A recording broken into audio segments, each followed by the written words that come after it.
America, Iran और Israel के बीच 28 फरवरी से शुरू हुए वॉर को अब 30 दिन से ज्यादा का समय हो चुका है और हर दिन इसमें नए अटैक्स, नए टारगेट्स और नया नुकसान जुड़ता जा रहा है। सिर्फ एक महीने के अंदर 3000 से ज्यादा लोग अपनी जान गंवा चुके हैं।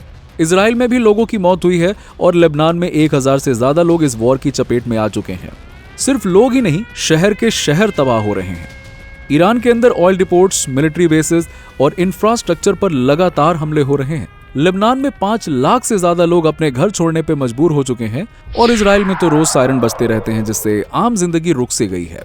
और हमले सिर्फ ईरान या इजराइल तक सीमित नहीं है, बल्कि सऊदी अरेबिया, कतर, यूएई और जॉर्डन तक पहुंच चुके हैं।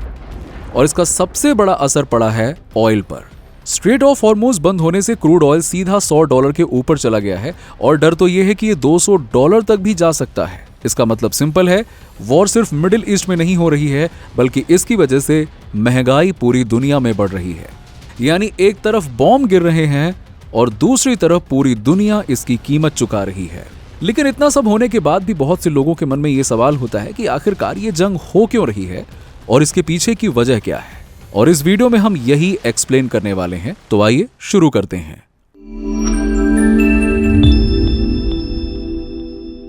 अब अगर इस सवाल का सीधा जवाब ढूंढने की कोशिश करो कि ये वॉर शुरू क्यों हुई है, तो पहली नजर में लगेगा कि वजह सिर्फ एक है। लेकिन सच ये है कि लड़ाई एक नहीं बल्कि 3 बड़ी वजहों के टकराने से हुई है।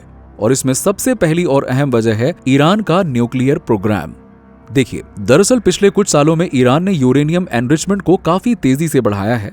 सिंपल भाषा में समझें तो यूरेनियम जितना ज्यादा रिफाइन होता है, उतना ही वो न्यूक्लियर बॉम्ब के करीब पहुंचता है। अब रिपोर्ट्स के मुताबिक इस जंग के शुरू होने से पहले ईरान के पास 60% तक एनरिच्ड यूरेनियम का 400 किलो से ज्यादा का स्टॉक जमा हो चुका था। अब यहां पे प्रॉब्लम यह है कि न्यूक्लियर बॉम्ब के लिए लगभग 90% एनरिचमेंट चाहिए होता है। और यही वो पॉइंट है जहां अमेरिका और इजराइल को लगा कि ईरान अब डेंजर जोन में पहुंच चुका है। उनका डर यह है कि अगर ईरान ने एक भी बॉम्ब बना लिया तो मिडिल ईस्ट का पूरा पावर बैलेंस ही बदल जाएगा। लेकिन यहाँ पे एक इंपॉर्टेंट बात समझना यह भी जरूरी है कि अब तक ऐसा कोई पक्का प्रूफ सामने नहीं आया है कि ईरान ने वाकई में ऑफिशियली न्यूक्लियर बॉम्ब बनाना शुरू कर दिया था। यानी सिचुएशन ऐसी थी कि जहां शक बहुत बड़ा था, लेकिन सबूत पूरी तरह से क्लियर नहीं थे। और यहीं से ये टेंशन इस बड़े वॉर में बदल गई। इसके अलावा दूसरी वजह है इजराइल की सिक्योरिटी। इजराइल के लिए यह सिर्फ एक न्यूक्लियर का इशू नहीं है, बल्कि सर्वाइवल का इशू है, क्योंकि ईरान सिर्फ एक देश नहीं बल्कि पूरा का पूरा एक नेटवर्क है। लेबनान में हिजबुल्लाह, गाजा में हमास और यमन में हूतीस, ये सारे के सारे ग्रुप्स सीधे या इनडायरेक्टली ईरान के सपोर्ट वाले ग्रुप माने जाते हैं और इनका टारगेट अब इजराइल ही होता है। सिंपल भाषा में समझिए, इजराइल को डर यह है कि अगर ईरान को अभी नहीं रोका गया तो आगे चलकर उसे एक साथ कई फ्रंट्स पर लड़ना पड़ेगा और यही चीज उसे जल्दी एक्शन लेने के लिए पुश करती है। इसके अलावा इस वॉर की तीसरी और सबसे अहम वजह है खुद अमेरिका। अमेरिका इस वॉर में इजराइल की मदद करने नहीं आया, बल्कि उसकी भी वजहें हैं। अमेरिका नहीं चाहता कि ईरान न्यूक्लियर पावर बने, वो नहीं चाहता कि ईरान अपने मिसाइल्स और इन्फ्लुएंस को मिडिल ईस्ट में और बढ़ाए। और सबसे इंपॉर्टेंट बात, अमेरिका नहीं चाहता कि स्ट्रेट ऑफ हॉर्मुज जैसे रूट्स पर ईरान का कंट्रोल बढ़े, क्योंकि यही वो रास्ता है जहां से दुनिया का 20% ऑयल गुजरता है। अगर यहां प्रॉब्लम हुई तो उसका असर सीधे पूरी दुनिया की इकोनॉमी पर पड़ेगा, जो कि हम अभी देख ही रहे हैं। इसलिए अमेरिका इस वॉर को सिर्फ ईरान वर्सेस इजराइल की लड़ाई नहीं मानता, बल्कि एक ग्लोबल सिक्योरिटी इशू के रूप में देखता है। अब अगर इन तीनों चीजों को एक साथ जोड़कर देखें तो साफ समझ में आता है कि यह वॉर किसी एक वजह से नहीं, बल्कि कई बड़े कारणों के टकराव से शुरू हुआ है।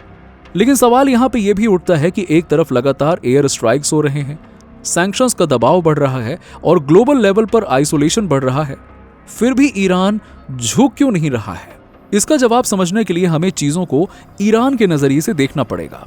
अब सबसे पहली बात तो यह है कि ईरान के लिए न्यूक्लियर प्रोग्राम सिर्फ टेक्नोलॉजी नहीं है, ये उसके कंट्रोल और सर्वाइवल का मामला है। देखिए, समझिएगा, ईरान का मानना है कि ये उसका हक है और अगर वो आज दबाव में आकर इसे छोड़ देता है तो कल उससे और भी बड़ी चीजें छोड़ने के लिए कहा जाएगा, जैसे आज न्यूक्लियर प्रोग्राम, कल मिसाइल्स और फिर दूसरे देशों से दोस्ती, और धीरे धीरे उसका पूरा इन्फ्लुएंस खत्म किया जा सकता है। और सिंपल भाषा में समझें तो ईरान को लगता है कि अगर उसने एक बार हां बोल दिया तो उसके बाद ना बोलना मुश्किल हो जाएगा, और यहीं से उसकी सबसे बड़ी चिंता शुरू होती है। दूसरी बात, ईरान को शक है कि यह वॉर सिर्फ न्यूक्लियर इशू तक सीमित नहीं है। उसे लगता है कि असली टारगेट उसका प्रोग्राम नहीं बल्कि उसका पूरा रिजीम हो सकता है। यानी अगर वो कमजोर पड़ा तो देश के अंदर के हालात बिगड़ सकते हैं, लोग विरोध करने लगेंगे और उसकी सरकार हिल सकती है। इसीलिए ईरान इस कॉन्फ्लिक्ट को सिर्फ बाहर की लड़ाई नहीं बल्कि अपने अंदर की स्टेबिलिटी की लड़ाई भी मान रहा है। तीसरी चीज है ईरान की स्ट्रैटेजी। ईरान खुद सीधा फुल स्केल वॉर में कूदने से बचता है, लेकिन इसका मतलब यह नहीं है कि वो चुप बैठा हुआ है। वो अलग तरीके से प्रेशर बनाता है, इजराइल पर मिसाइल्स दागता है, गल्फ कंट्रीज तक ड्रोन भेजता है और अपने एलाइज के थ्रू अलग अलग जगह फ्रंट खुलवाता है। यानी एक ही समय पर कई दिशाओं से दबाव बनाता है। इस स्ट्रैटेजी का फायदा क्या है? इससे वॉर लंबा चलता है, दूसरा पक्ष थकता है और ईरान बिना सीधी बड़ी लड़ाई लड़े जवाब देता रहता है। अब अगर इन सब चीजों को एक साथ जोड़ा जाए तो साफ समझ में आता है कि ईरान का पीछे ना हटना सिर्फ जिद नहीं बल्कि एक सोचा समझा फैसला है। इसीलिए यहां पे अब सबसे बड़ा सवाल ये आता है कि अब आगे ये वॉर क्या रूप लेने वाला है? क्या ये यहीं रुक जाएगा या फिर और बड़े लेवल पर फैलकर वर्ल्ड वॉर का रूप ले सकता है? क्या कोई सीज फायर पॉसिबल है या फिर आने वाले दिनों में सिचुएशन और बिगड़ सकती है? अगर आप इस वॉर के अगले फेज को समझना चाहते हैं तो हमारी अगली वीडियो जरूर देखिएगा, क्योंकि उसमें हम डिटेल में समझेंगे कि अब आगे क्या हो सकता है और ये वॉर किस दिशा में बढ़ रहा है।